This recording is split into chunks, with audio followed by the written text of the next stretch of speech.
Totally plans. understand. It saves me a trip to Bristol. We are live.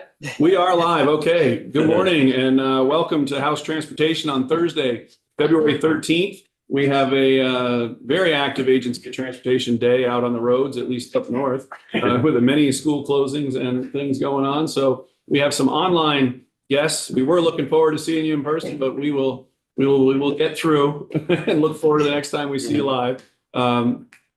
Commissioner DMV, this is, I think, our last of our budget proposal or budget presentation pieces. And I don't know if Renee joined you as well, but we're gonna hand it over to you. We had to wait a few extra minutes to get a quorum. Everybody's having trouble with the travel this morning, so I will welcome you. I've stalled enough, and we're almost there. Hey, we didn't lose last night. We didn't lose last night. We didn't have a game. We didn't have a game. Okay. All right. Commissioner, welcome this morning. Thank you for your patience, and please take it over. Thank you, Chair. Appreciate you having me. Andrew Collier, Commissioner DMV for the record. And again, apologies. I was planning on being there this morning, but the school closings kind of threw a wrench into today's plans. We are here to talk about FY26 budget for DMV. And we'll have Renee Coda, who's our Director of Finances, also on the call. But I'll have her jump to the next slide here, or the first slide. So this is just a brief snapshot of where we are for FY25, and just showing that we are right on track where we should be for the budgeted versus actual. And I'll add a little tidbit. I think in prior years there's usually been a carry forward into the agency fund, and we're not expecting that this year with our budget. So we're right on where we should be. I'll go to the next. We got kicked off, and now we're coming back. Oh, you're going to have to start back at the beginning because whatever you might have said did not come through. You went out on our end. Oh, okay. My apologies. You got a split screen coming up, so your notes are showing to us as well. You might want to restart to the full slideshow. Yeah. Use the full slideshow and start back at the beginning because we're having some technical. There we go. Your notes are still showing to us. Right.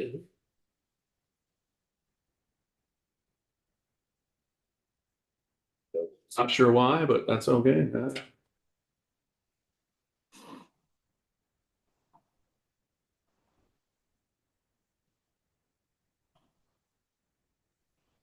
I don't know why it's doing that, and I'm not sure that I can fix it. One of the settings down at the bottom right, I'm not sure. Yeah. Display settings. To the right. Yeah. Oh. I mean, this will work without the extra. So I'm sorry that I can't make it. That's fine. We're all looking online anyways. Yeah, no, that's if it's on your computer. If it's on, you want to go with that, that's fine. Whatever. I think Renee, you could probably just zoom this one in on the bottom, make it bigger. There we go. We'll try to make this one work. Apologies on this. And it is on our committee page, right? Yeah. Oh, under witness piece. Okay. Okay. Well, I'll They just say start the director says then. take 3. Take 4. Okay, so this first slide just showing where the department is for FY25 budgeted versus actual. We are showing kind of right where we need to be at 47.5% of our totals for the year. And I'll just add, in years prior, there's been carry forwards into the agency, and we're right on track with just coming in right where we need to be on our budget. So we're not expecting any significant carry forward this year. Next slide is breakdown of our revenue sources from the economic or the revenue forecast from the economists. I will just add that this number is different from what the agency uses because this is showing the portion that's getting pulled from the ed fund, the 52.5 million. So this number will be different from what the rest of transportation agency shows on this slide. We're accounting for the education money which passes through DMV. So it's a slightly higher amount. All right, next slide. Dive into the governor's recommended FY26 for DMV. I won't go through every item on the right. Certainly, if there's questions, I'll jump in. But I'll just notate on the third bulletin under personal services, we're showing a 1.5 million increase under our contractual services, and this is reference to the core modernization project, the FAST system. It's moving from the development phase and implementation phase into the maintenance and operation phase. So this is part of that cost stream, and it's going to get realized in this budget cycle with the increase on it. The fourth bullet down under operating costs, we are showing a decrease in postage printing costs with the new core modernization project. Previously, items such as paperwork that would have to get sent, say, from the Springfield office to Montpelier to the headquarters, that's no longer needed. And then we have less postage going out to consumers or the customers.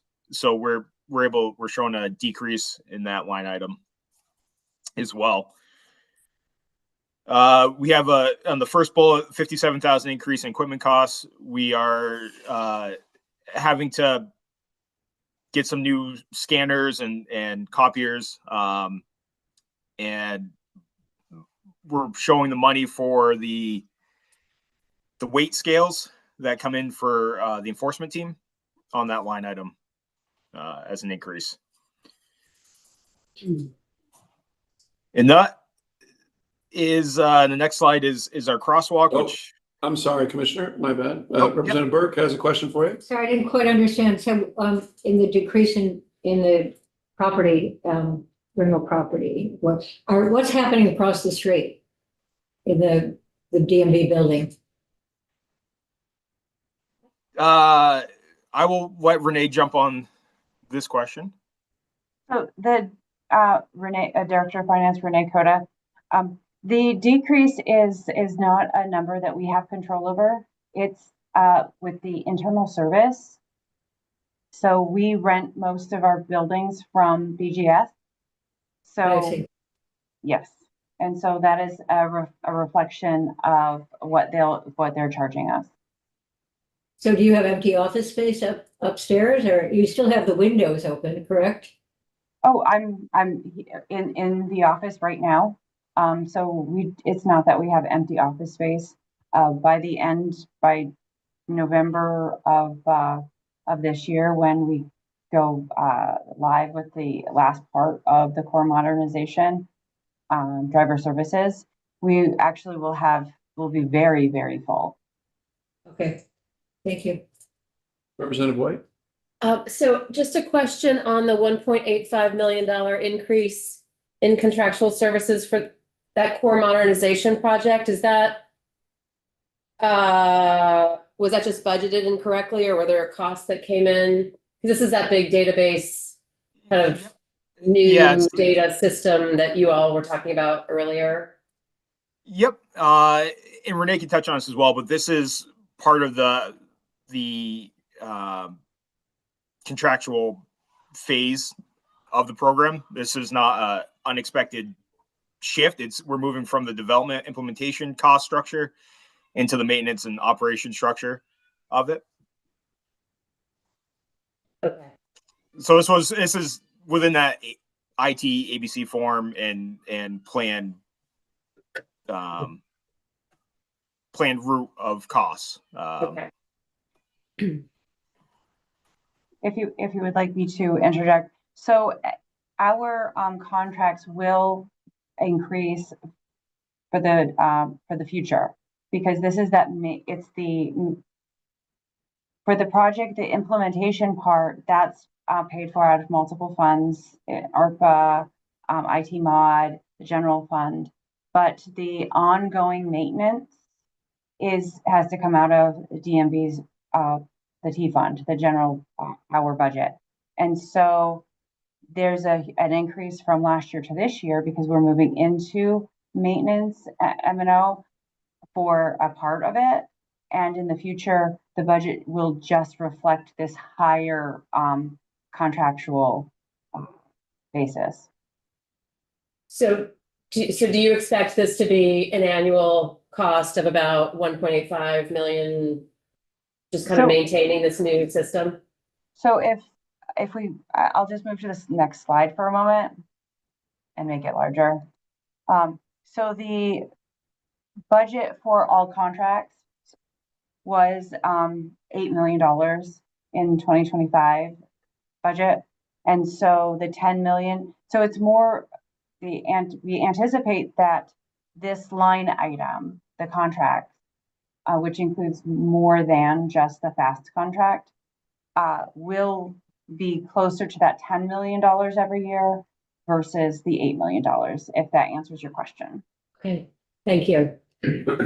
We have another one for you too, Representative Powell. Yeah, hi, thanks for showing us this. So we've been talking about the modernization and, it all sounds, I think it is all very good, even with my experience dealing with DMV, doing it online versus visiting and all that.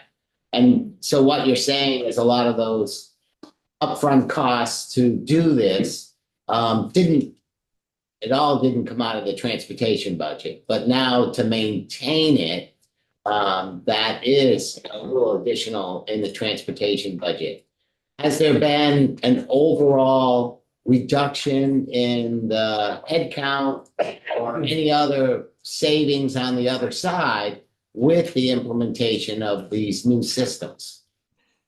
So thank you for the question. So we are going from a headcount of 245 personnel to 231 in the FY26. And just to back up a little bit on the history on those positions, 3 years ago when the legislature passed this for the modernization, it included bringing on 14, I think I'm getting this correct, 14 limited service position personnel for the project. And that was to cover the full-time DMV staff who got shifted over to work with FAST to develop the program with ADS. So they're all in an office space in Barry City Place. So we are realizing that come July, we're tracking that we don't need these positions. And so we're going to get those 14, that headcount back down to 231. So we're seeing a cost savings there on the personnel side. I don't know if that answers your question kind of what you were asking. I think it does. So you're saying, it has produced some savings and along with efficiency, obviously, for a number of reasons and hopefully customer satisfaction. Absolutely. I would keep harping on the customer satisfaction, because if you come into the DMV today, you now walk out with everything you need. If you, for a title, say, you're, as Nancy Prescott testified when we were in a couple weeks ago, the incremental time that someone's in the DMV has increased slightly, but that is because now when you walk out, you have everything you need. You're not coming in for 30 minutes and waiting 4 weeks, 5 weeks to get your documents. Now you're coming in. Now you're in there for 40 minutes, but now you're walking out with everything that you need, instead of having to wait. Thanks.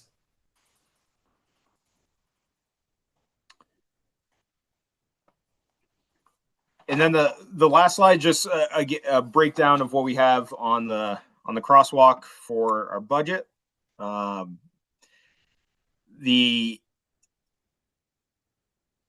showing a difference of or an increase of 2.255 million in change there. Increase over the FY25. And again, majority of that is with the contracted services, and then we have our salaries, benefits, which each year are gonna naturally increase. We are working on one of the things when I came in, and this is something I picked up my time at Department of Liquor Lottery when we started looking at efficiencies and just natural, I call it just natural cost savings. One area we are starting to work on just to find some savings, believe it or not, desk phones. We pay, there's a flat fee, I think, across all state government for the usage of the desk phones. And it's amazing how many people actually don't use those anymore. A lot of departments and personnel have department cell phones, and they just don't get used. So I'm working with a team where, it seems simple, but you actually save quite a bit of money. And we're going through and figuring out what desk phones are not needed, and then we're gonna roll those savings in. So we have a bunch of little projects like that we're doing in the department, just as some natural efficiencies and cost savings outside of this budget talk.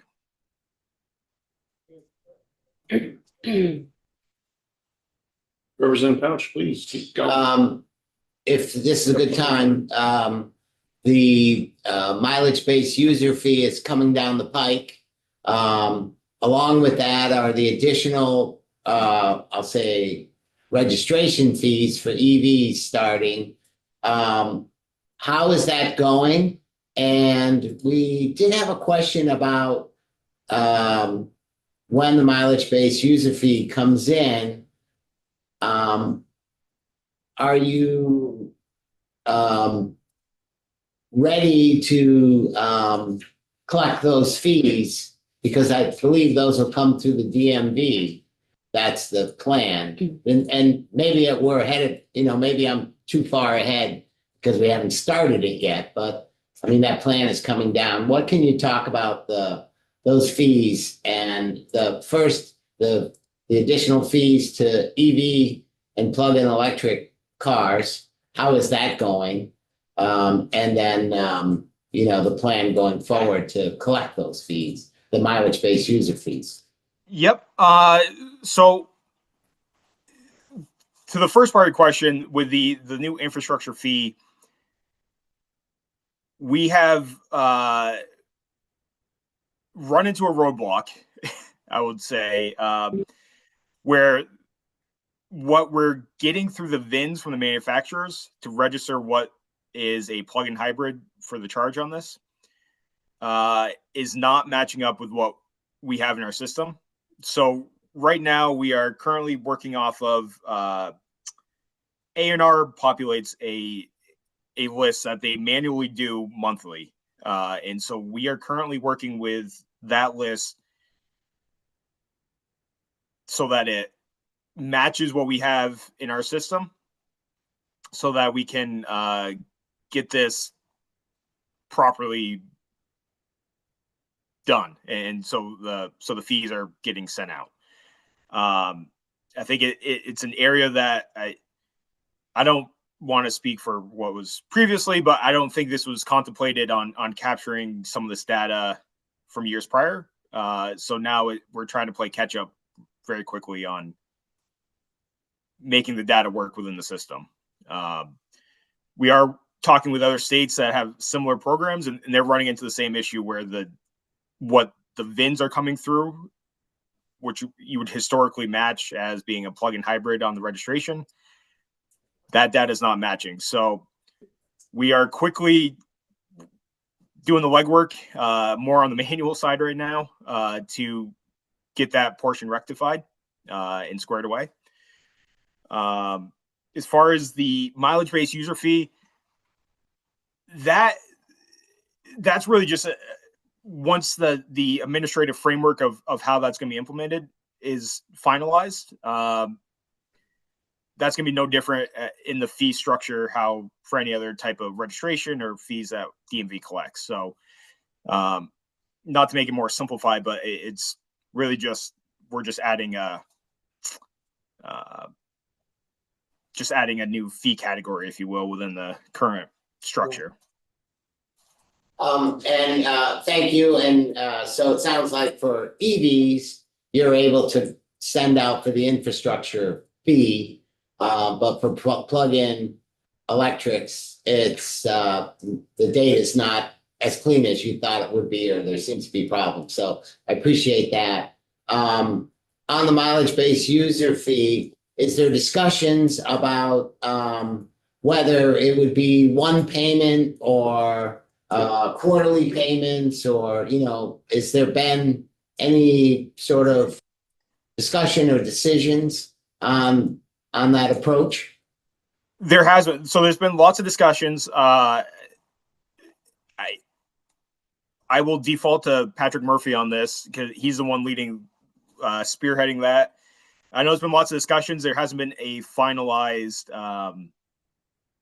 I think a final decision on which route that is. I know Patrick is the one putting that all together though, for the department, or for the agency to get that moving.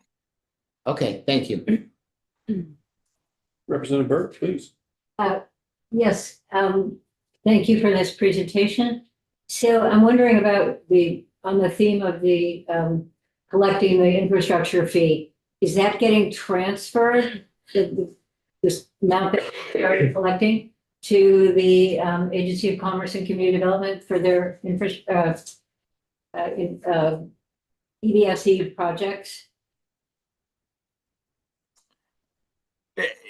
Apologies, it kind of broke up. Are you asking, are the funds getting transferred to ACCD for The Agency of Commerce and Community Development to do the deployment of the charging stations in multi-unit dwellings and yes, places, et cetera?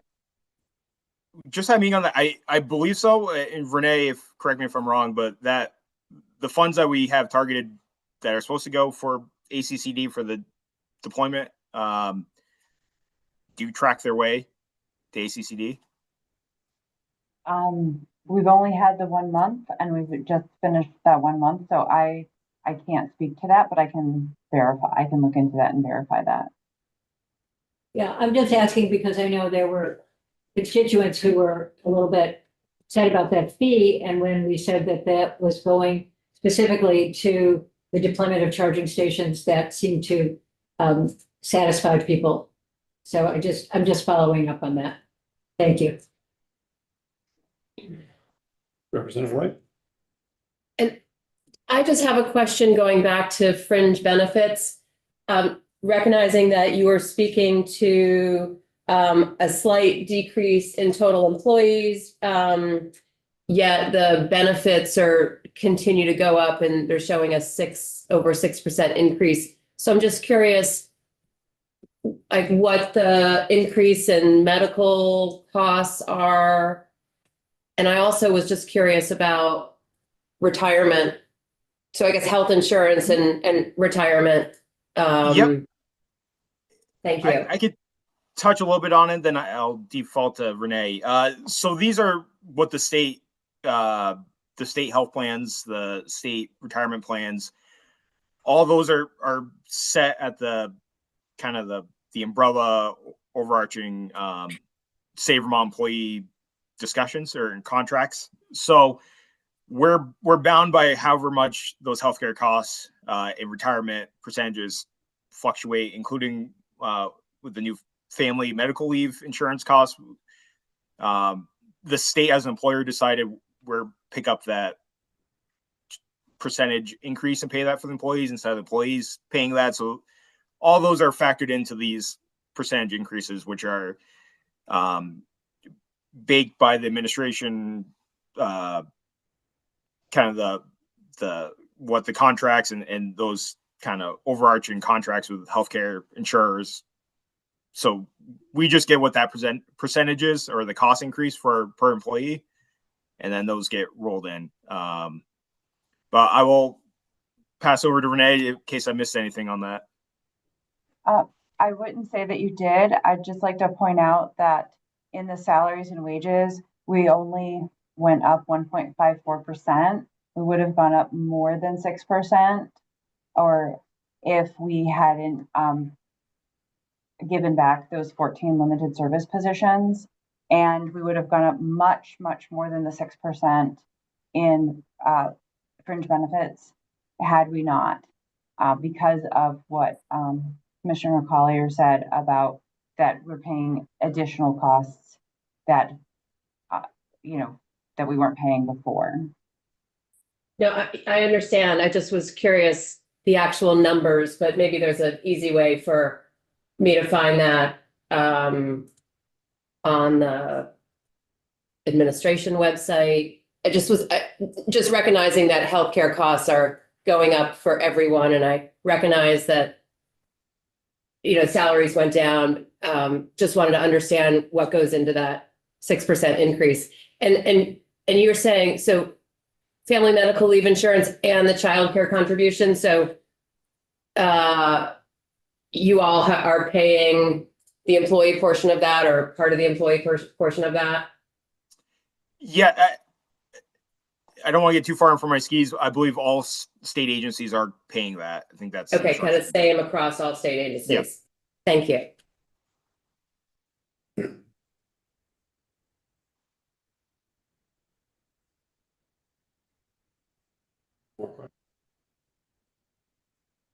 Pieces. And maybe the last question, just how is the department doing with staffing? How many open positions do you have now, and is it getting settled down? I know it was a problem for a little bit. No, absolutely. I just looked yesterday. We have 10 vacancies, and it's been coming down since a little bit since I've been in for my month and a half now or so. So we've been hanging right around 10 vacancies. So about 4%. Okay. Of the department, 4 or 5%. Yeah. Thank you. Yep. So, Commissioner, when we come back in January of next year, what will our public notice differently, and what will we see in the committee differently after that November transition and the big November dates on core modernization? So when you jump in here in January and tell us all the exciting news, what are you going to be able to, what will we hear and see and expect? Right. So the first phase covered the vehicle portion of bringing that kind of to an online atmosphere. So your titles, your registration, vehicle registrations. This last phase is dealing with your licensing. So all that will now be able to be done online through your My DMV account. Your license renewals, your scheduling, and printing out what you will see coming through with our miscellaneous bill, hopefully shortly, allowing people to print their registration forms instead of paying money to have a replacement registration. So now you can go online and print your motorcycle permit. You can print that out now. You'd be able to print out your motor vehicle registration at home instead of going through the DMV.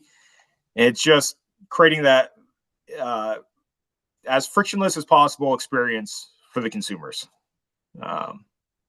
So give people, the public, the ability to do as much as possible with the exception of grabbing your updated photo of your license now. Can be done online if needed. People are more than welcome to come in, but it's really focusing people to have the ability to do everything online and remove some of the steps in the process. Representative Keiser has a question. Thank you. That's great, Andrew.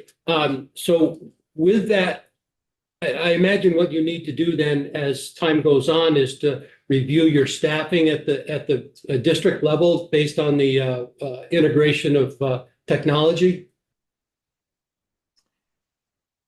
So that is something we will always look at. I know right now we're still seeing individuals still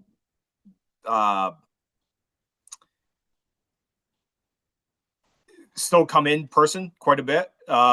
We don't have the long lines, fortunately, but we still have a lot of people still coming in. So the staffing count at each of the offices right now is what we're seeing is still adequate. We're able to service more people now. Hence, we don't have the long lines, but we're not seeing such a dramatic drop off that, it's empty offices and employees just standing around, not handling customers at all. So I'm not suggesting that you're being inefficient. Just as a process goes in, things change underneath it. And so you're probably looking at staffing levels and output and things like that to get a sense of how busy your offices are and how you can make adjustments. Just absolutely.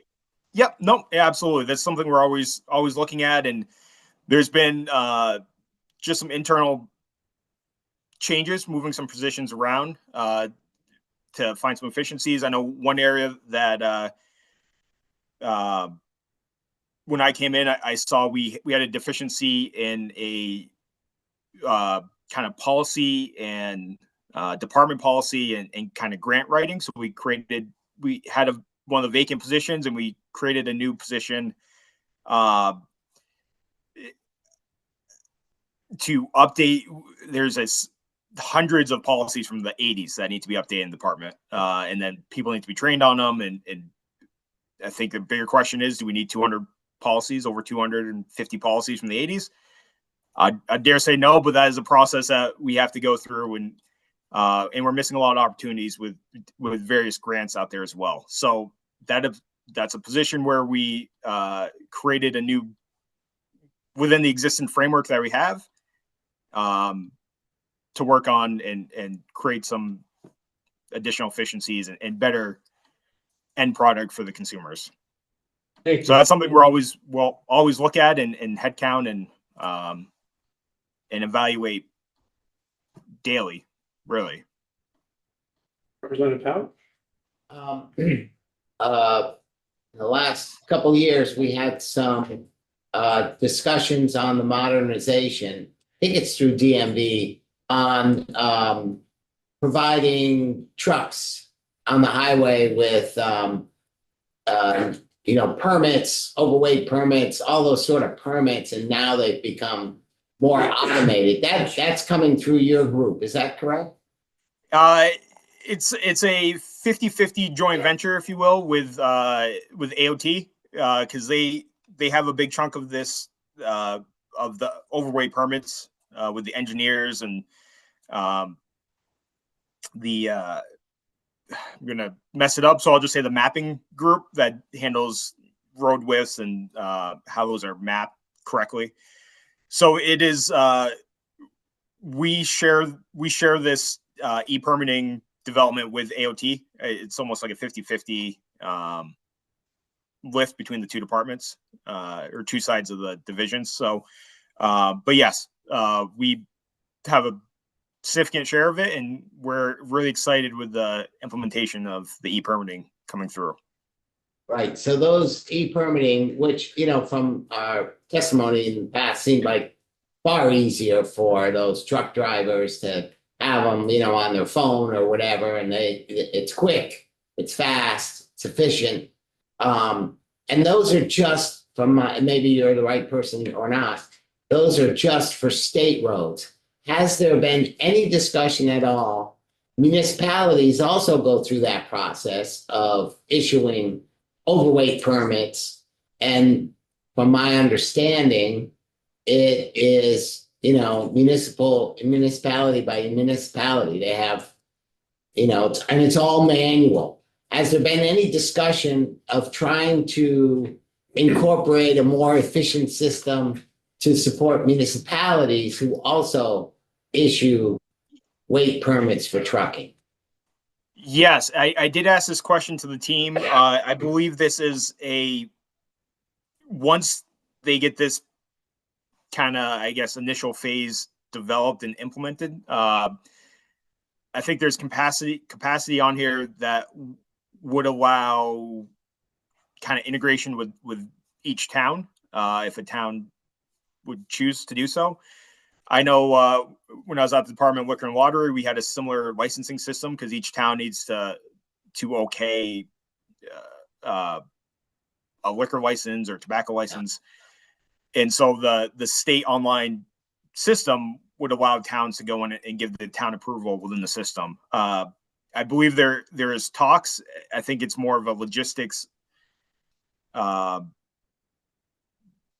of phase 2, if you will, of getting that developed and working with towns. I think there is a work group with the towns, municipalities, to figure out the best using the system to allow that. So it is something that I would say is in flight and is an end goal. I just know the focus right now is getting this initial phase through, because it's been a stop and go process over the, I guess, several decades of this e-permitting, trying to just even get this portion off the ground and running. I would appreciate if possible, for you to provide me any information on that group or where it's going, so I can give feedback to my town, who sort of described this process as a real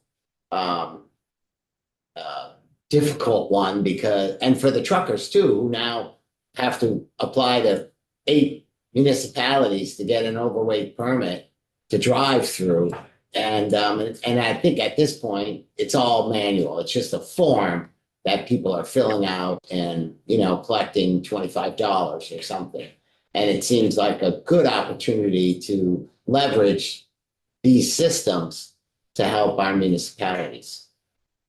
I would fully concur with you on this one. I think it is a non-efficient process right now. But yes, I will get those details for you. Thank you.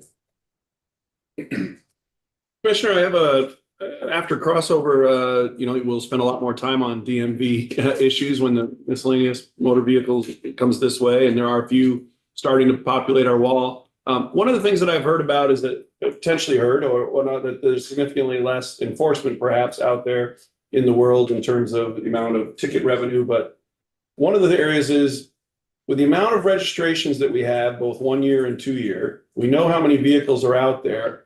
We also must track the number of inspections fees that we collect from year to year. I would be interested to see, how does the number of inspection fees we collect correlate to the amount of registrations that we have and that we renew? And do we have an issue at all of a significant amount of uninspected vehicles running around Vermont because of the significantly increased and what I would say burdensome to perhaps under, let's say, people that can't afford or looking to keep their used car going? Are we avoiding inspections but continuing to renew vehicles? And can we compare when you come in another month or so, take a look at how does registration renewals compare to the number of inspection fees that we collect? And are we forcing a lot of Vermonters to not get their vehicle inspected because of check engine lights and passenger airbag lights and things that may or may not be, that were added a few years back? Anyway, my real point is, are we or do we track how registrations compare to inspections, and whether or not we are collecting what we should or shouldn't, and whether enforcement is where it should be, and whether or not revenue is where it should be? Are we missing out on a significant amount?